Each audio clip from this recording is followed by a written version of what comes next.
मैं आपका दोस्त कुमार अनुभव आपके समक्ष एक बार फिर से हाजिर हूँ। हम राज व्यवस्था की सीरीज चला रहे हैं। हमारी सीरीज का नाम है जुनून सीरीज। जुनून वर्दी का, जुनून नौकरी का, जुनून बेहतर जीवन का। अगर आप में जुनून नहीं है तो जीवन में सुकून नहीं है। पहले जुनून होगा तभी जीवन में नौकरी होगी और फिर सुकून होगा। तो जुनून इज इक्वल टू सुकून आप मान सकते हैं। हम राजव्यवस्था की जो सीरीज चला रहे हैं उसमें अति संभावित, अति महत्वपूर्ण प्रश्न देख रहे हैं जो आपकी आने वाली आगामी तमाम परीक्षाएं, चाहे वो आपका यूपीपीसीएस हो, यूपीआरओआर हो, एमपीपीएससी हो, यूपी कांस्टेबल हो, दिल्ली पुलिस हो, आरपीएफ एसआई हो, एसएससी जीडी हो, अग्निवीर हो, आपका लेखपाल हो, इनमें से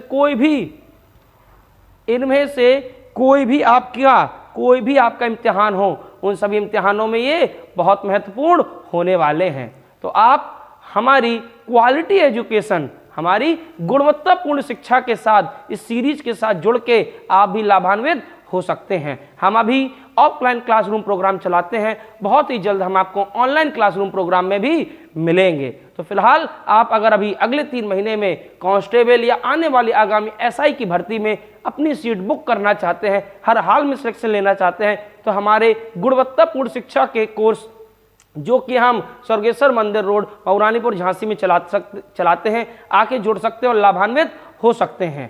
ठीक, तो चलिए अब हम शुरू कर रहे हैं आज का नया लेक्चर नंबर 12। क्लियर? तो अब तक हमने 350 सवालों के इर्द गिर्द देखे हैं।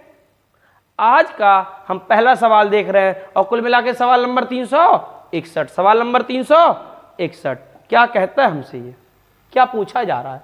भारत का प्रधानमंत्री किसके प्रति जवाबदेही है? जवाबदेही मतलब उत्तरदायित्व। उत्तरदायित्व 75, 5, 75, 3, 5 नहीं 3, किसके प्रति? लोकसभा के। किसके प्रति? लोकसभा के। अगर ऑप्शन में लोकसभा ना लिख के आए और संसद लिख के आए, और अगर ऑप्शन में ये भी ना लिख के आए कि नन ऑफ दिस, इनमें से कोई नहीं, तब संसद के साथ जाना पड़ेगा। लेकिन अगर ये लिख के आ गया कि इनमें से कोई नहीं, तब इनमें से कोई नहीं के साथ जाना पड़ेगा। इसका आंसर सी। इसका आंसर सी। क्लियर है? अगला सवाल, निम्नलिखित में से किसका भारत के संविधान में तो स्पष्ट उल्लेख नहीं है, परिपाटी के रूप में पालन किया जाता है? वित्त मंत्री को निम्न सदन का सदस्य होना चाहिए। होना चाहिए क्या? देखते हैं। अगर होना चाहिए तो आज के डेट में मैडम निर्मला सीतारमण कैसे उच्च सदन की हैं? तो ये अपने आप गलत हो गया। थोड़ा कॉमन सेंस भी लगाएंगे तो भी आंसर कर ले जाएंगे। प्रधानमंत्री यदि निम्न सदन में बहुमत खो दे तो उसे पद त्याग देना पड़ता है।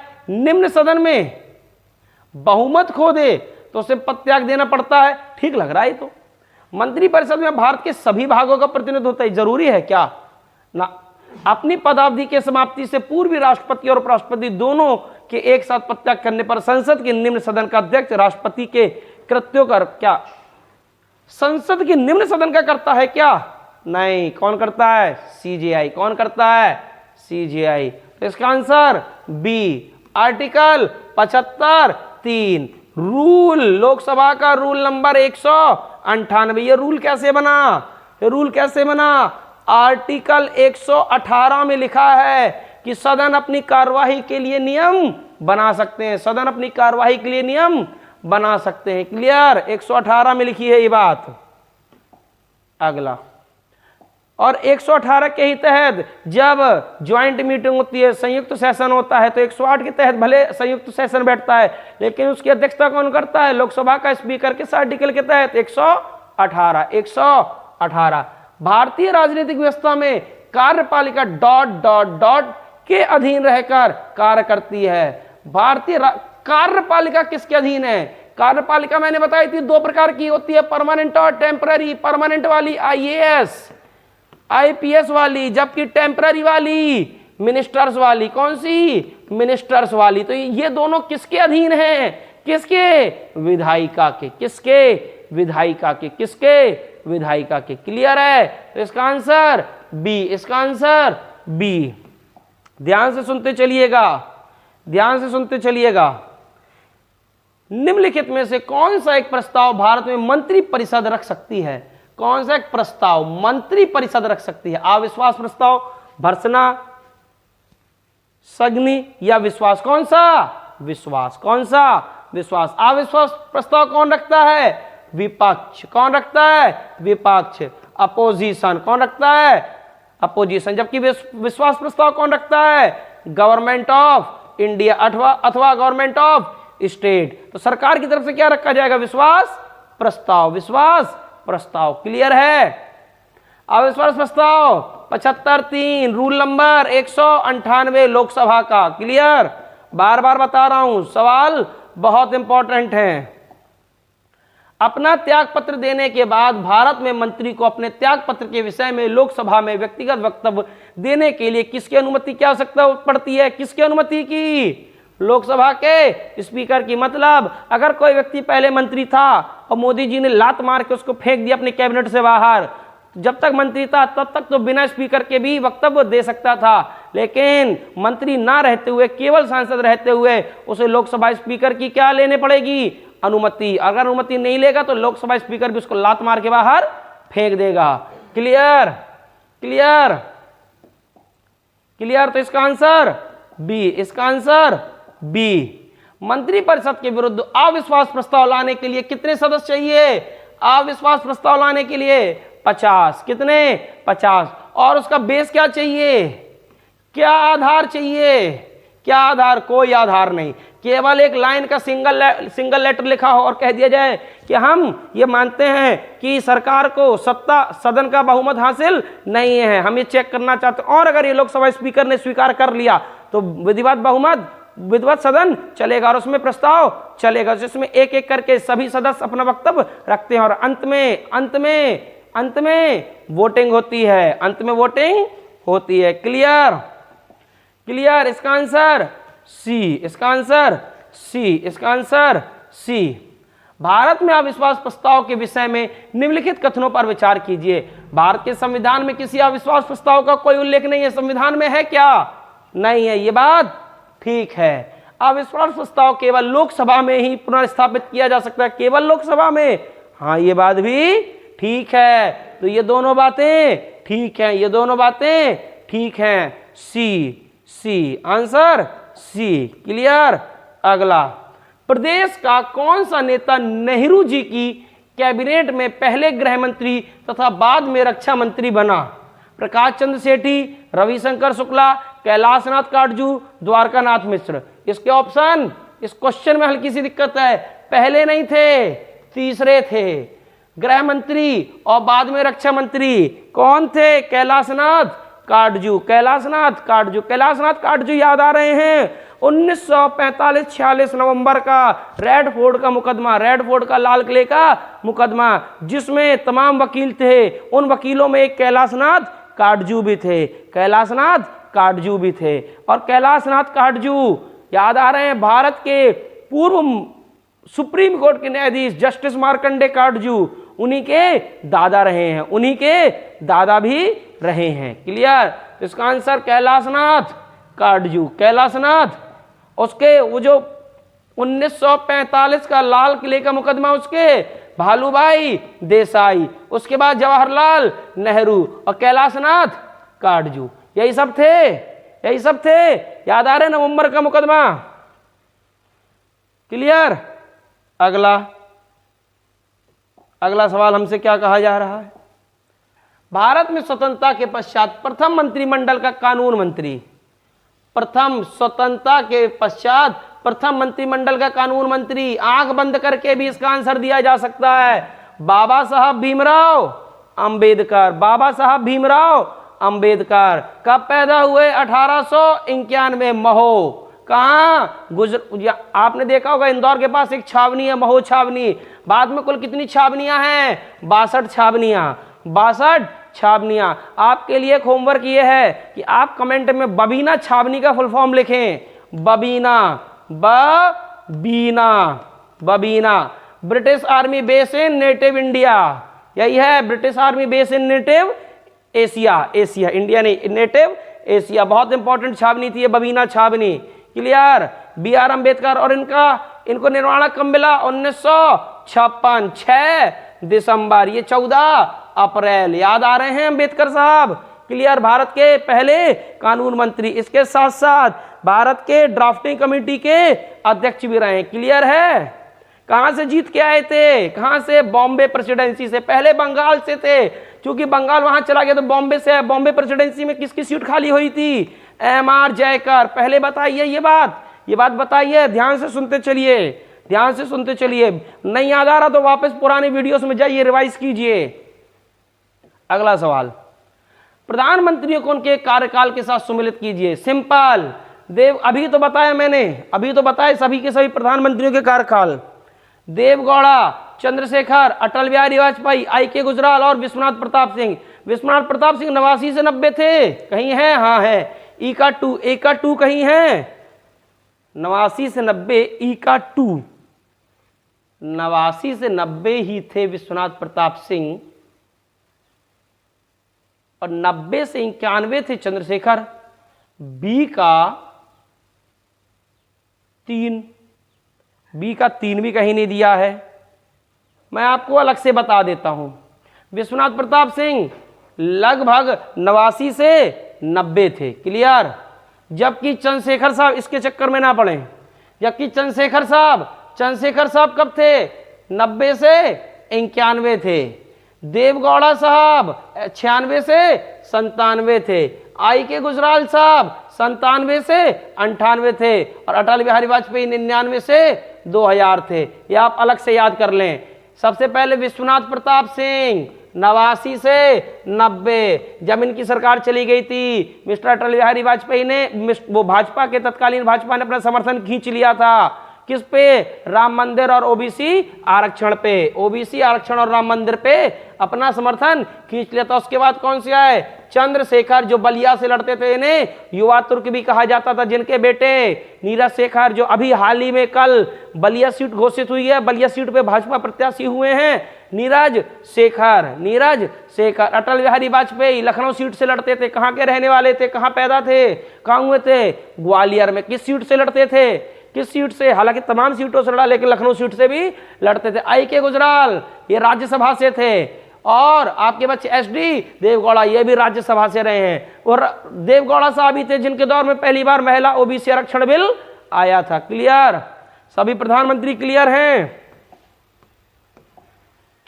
निम्नलिखित में से कौन एक से अधिक बार प्रधानमंत्री नियुक्त हुए? जवाहरलाल नेहरू कितने बार? कुल 17 साल। कितने बार?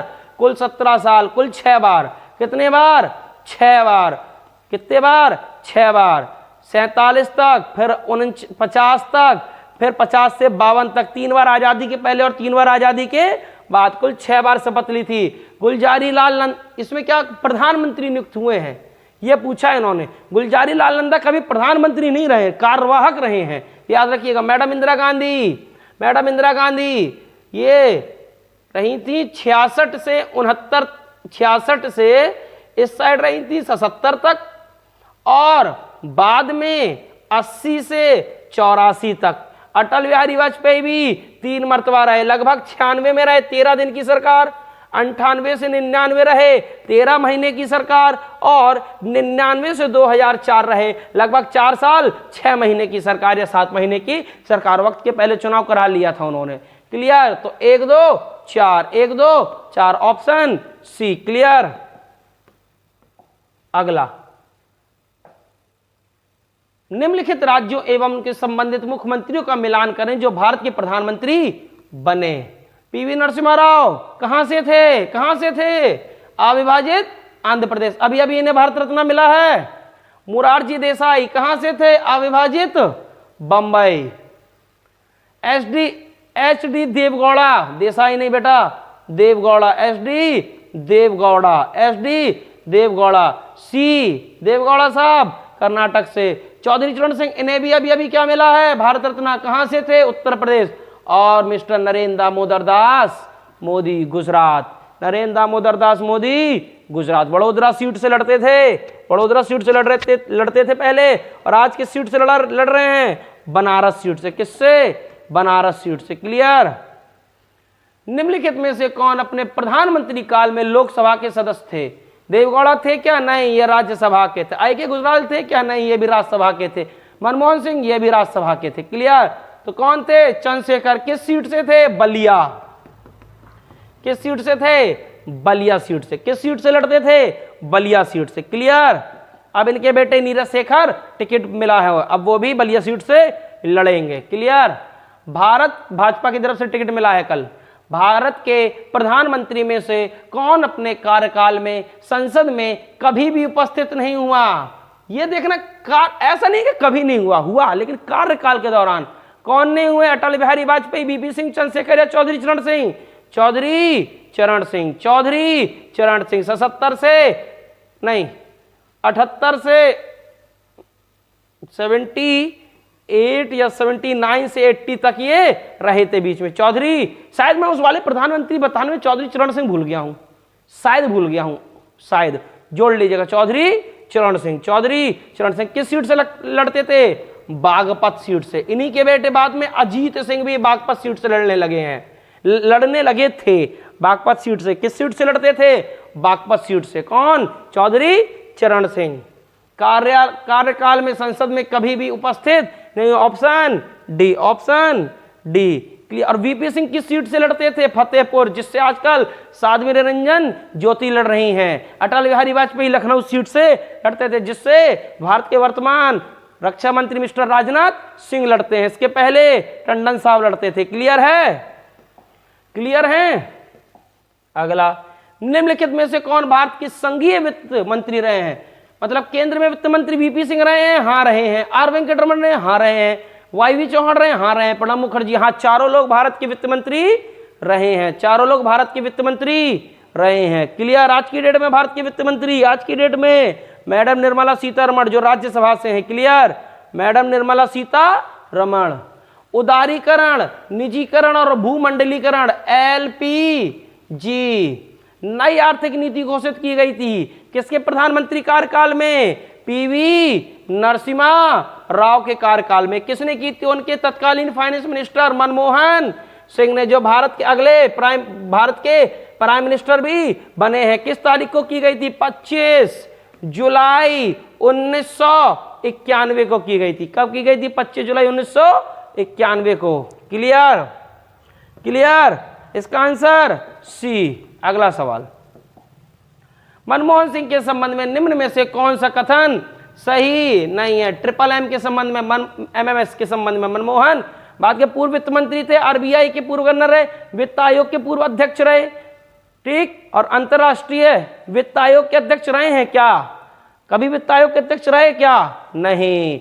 मनमोहन सिंह साहब कभी भी वित्त आयोग के अध्यक्ष नहीं रहे। वित्त आयोग 280। आज की डेट में NK सिंह। अभी आने वाले हैं अरविंद पनगड़िया, जिसके सेक्रेटरी कौन होंगे? Ritwik Ranjan. Clear? Option C. Option C. अगला सवाल, अगला सवाल नंबर 378, ध्यान से सुनते चलिए। किसी व्यक्ति को उप प्रधानमंत्री कहना केवल राजनीतिक निर्णय है? उप प्रधानमंत्री कहना केवल राजनीतिक निर्णय है? हाँ, ये बात ठीक है। वह उसे प्रधानमंत्री का कोई अधिकार प्रदान नहीं करता। हाँ, ये दोनों बातें ठीक हैं। वो भी व्याख्या सहित, वो भी स्पष्टीकरण सहित। A. Option A. Clear? Clear? उप प्रधानमंत्री का पद सृजन मूल संविधान के अंतर्गत हुआ, संविधान के प्रावधानों से हटकर हुआ, 44वें संविधान या 85वें? ना। किसके जरिए? बी। संविधान के प्रावधानों से हटकर हुए। संविधान में उप प्रधानमंत्री जैसा कुछ भी नहीं है। क्लियर है ये बात? क्लियर है ये बात? तो अगला, केंद्र सरकार में उच्चतम नागरिक सेवा अधिकारी कौन है? उच्चतम नागरिक सेवा अधिकारी, उच्चतम नागरिक सेवा अधिकारी भारत का महान्यायवादी, मंत्रिमंडल सचिव, गृह सचिव या वित्त सचिव? कौन है? कौन है? मंत्रिमंडल सचिव या कैबिनेट सचिव? क्या? Cabinet secretary. Cabinet secretary. यही व्यक्ति सिविल सर्विसेज बोर्ड का भी हेड होता है। यही व्यक्ति लोक सेवा आयोग, सिविल सर्विसेज बोर्ड का भी हेड होता है। ठीक।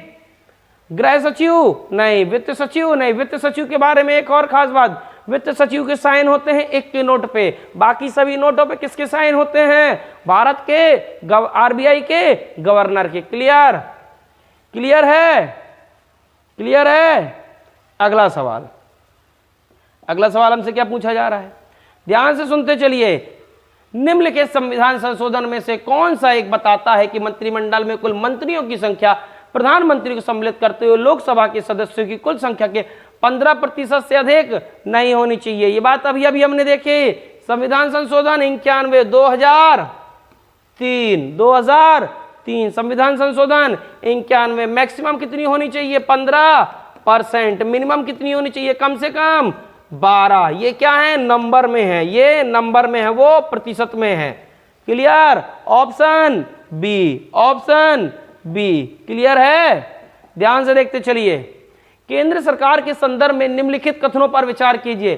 15 अगस्त 1947 को केंद्र में मंत्रालयों की संख्या 18 थी? हाँ थी, 18 ही थी। वर्तमान में केंद्र में मंत्रालय की संख्या 36 है? नहीं, 52 है। कितनी है? 52 है। केवल एक सही है, केवल एक सही है। क्लियर? ऑप्शन 1। अगला, निम्नलिखित में से कौन सा आधिकारिक दस्तावेज भारत से संबंधित है? कौन सा? हरित पत्र, श्वेत पत्र, पीत पत्र, नीली पत्र? कौन सा? श्वेत पत्र। श्वेत पत्र क्या होता है? वो डॉक्यूमेंट होता है, वो सरकार का विधिक डॉक्यूमेंट, ऑफिशियल डॉक्यूमेंट, जिसमें सरकार किसी भी बात का ठीक से स्पष्टीकरण प्रस्तुत करती है, उसे क्या कहते हैं? श्वेत पत्र। क्या कहते हैं? श्वेत पत्र। क्लियर? संघीय मंत्रिमंडल का पुनर्निर्माण किसकी रिपोर्ट पर? संघीय मंत्रिमंडल का पुनः निर्माण किसकी रिपोर्ट पर हुआ था? गोपालास्वामी अयंगार, के.एम. मुंशी, टी.टी. कृष्णमाचारी, बी.सी. रॉय। बी.सी. रॉय किसके पे हुआ था? गोपालास्वामी अयंगार। गोपालास्वामी अयंगार किसकी रिपोर्ट पर? गोपालास्वामी अयंगार की रिपोर्ट पर। क्लियर है? Option A. अगला, भारतीय प्रशासन में विभाजन प्रणाली किससे संबंधित है? ये देखिए, ये आया आपका बहुत समझदारी वाला सवाल। अभी आपकी समझदारी मांगता है, और ये वाले सवाल अगर आप नहीं कर पा रहे हैं ना, तो अभी आप भीड़ का हिस्सा हैं, अभी आप भीड़ का हिस्सा हैं, अभी आप सिलेक्शन वाले व्यक्ति नहीं हुए हैं। क्लियर? अगर आप इन 30 सवालों की सीरीज में कम से कम 25 नहीं कर पा रहे हैं, तो आप जिसके यहां भी पढ़ रहे हैं वो व्यक्ति मूर्ख बना रहा है, ऐसा ही नहीं बनाएगा। ठीक? मूर्ख बना रहा है, ना ऐसा ही बनाएगा, ना कांस्टेबल बनाएगा, ना कुछ बनाएगा। क्लियर? इतने छोटे लेवल के सवाल हैं और इतने अच्छे भी सवाल हैं कि जो आपका एक तो लिटमस पेपर टेस्ट देंगे और आपकी तैयारी भी बताएंगे। 25 तो कम से कम आपके सही होने चाहिए, और अगर नहीं तो मेहनत करने की जरूरत है, सही जगह पढ़ने की जरूरत है, सही तरीके से पढ़ने की जरूरत है, बार बार रिवीजन करने की भी जरूरत है। यह आपकी समझ बताएगा, क्या समझ दर्शाएगा कि क्या आपको राजव्यवस्था की समझ है भी या नहीं। भारतीय प्रशासन में विभाजन प्रणाली किससे संबंधित है? लेखा परीक्षण से, केंद्र राज्य से, नीति क्रियान्वयन से, या अखिल भारतीय सेवाओं से? किससे है? किससे है? नीति क्रियान्वयन से। किससे है? नीति क्रियान्वयन से। क्लियर? क्लियर? अगला, अगला, जो भी सवाल नहीं बन रहे हैं उन सवालों को मैंने कहा था एक कॉपी बना लें, एक एक करके सारे सवाल उसका एक्सप्लेनेशन लिखते चलें, पॉज करके वीडियो देखते चलें। साल के अंत में आपके पास अच्छे खासे सवाल और क्लास में मैं नोट्स बता ही रहा हूँ, पढ़ा ही रहा हूँ, दोनों चीज़ें एक साथ हो जाएंगी और साल भर में आप कहीं लग जाएंगे, नहीं तो ठिकाने लग जाएंगे। Council of scientific and industrial research, CSIR का चेयरपर्सन कौन होता है? दुनिया जानती है, भारत का प्रधानमंत्री। NDRF का भी यही होते हैं, NDRF के भी यही होते हैं। तो CSIR के और NDRF के दोनों के कौन है? भारत के प्रधानमंत्री। क्लियर? 386। अगला, राष्ट्रीय सुरक्षा समिति का प्रधान कौन होता है? हाँ, नेशनल सिक्योरिटी काउंसिल के भी प्रधान प्रधानमंत्री भारत। ठीक? राष्ट्रीय सुरक्षा समिति के अध्यक्ष प्रधानमंत्री भारत। क्लियर? मैंने लिखा है सब कि प्रधानमंत्री किस किस का अध्यक्ष होता है। स्वतंत्र भारत में प्रथम बार संसदीय सचिव का पद, संसदीय सचिव का पद किस वर्ष सृजित हुआ? किस वर्ष सृजित हुआ संसदीय सचिव? 1951। 51। अगला सवाल, अगला सवाल, निम्नलिखित में से किसका सुमेल नहीं है? जवाहरलाल नेहरू शांतिवन, एलबी शास्त्री लाल बहादुर शास्त्री विजय घाट, इंदिरा गांधी शांति स्थल, राजीव गांधी कर्मभूमि, राजीव गांधी नहीं, राजीव गांधी वीर भूमि, वीर भूमि, वीर भूमि, राजीव गांधी वीर भूमि। तो डी गलत है इसका, इसका क्या गलत है? डी भूमि। इंदिरा गांधी नाम ही शांति स्थल है, तो ये बहुत खुराफातू, ये जरूरी भी था। क्यों? भारत ऐसी चीजों से गुजर रहा था, भारत दो दुश्मन पाल रखे थे भारत ने, ऐसी लेडी की बड़ी सख्त जरूरत थी। LB Shastri, Lal Bahadur Shastri, ethics moral नैतिकता के बेंचमार्क जवाहरलाल नेहरू। इन्हीं भारत और पाकिस्तान में मुख्य अंतर कौन थे? जवाहरलाल नेहरू। हमारे पास जवाहरलाल नेहरू जैसी दूरदृष्टि वाले नेता थे कि आज भारत में तमाम IIM, IIT, तमाम एयरपोर्ट्स, तमाम चीजें रहीं और आज भी हैं। जबकि पाकिस्तान में बुराई क्या थी? मोहम्मद अली जिन्ना तुरंत मर गए थे और उनके पास कोई भी ऐसा खास लीडर नहीं रहा था जो देश को आगे ले जा सके। क्लियर? क्लियर?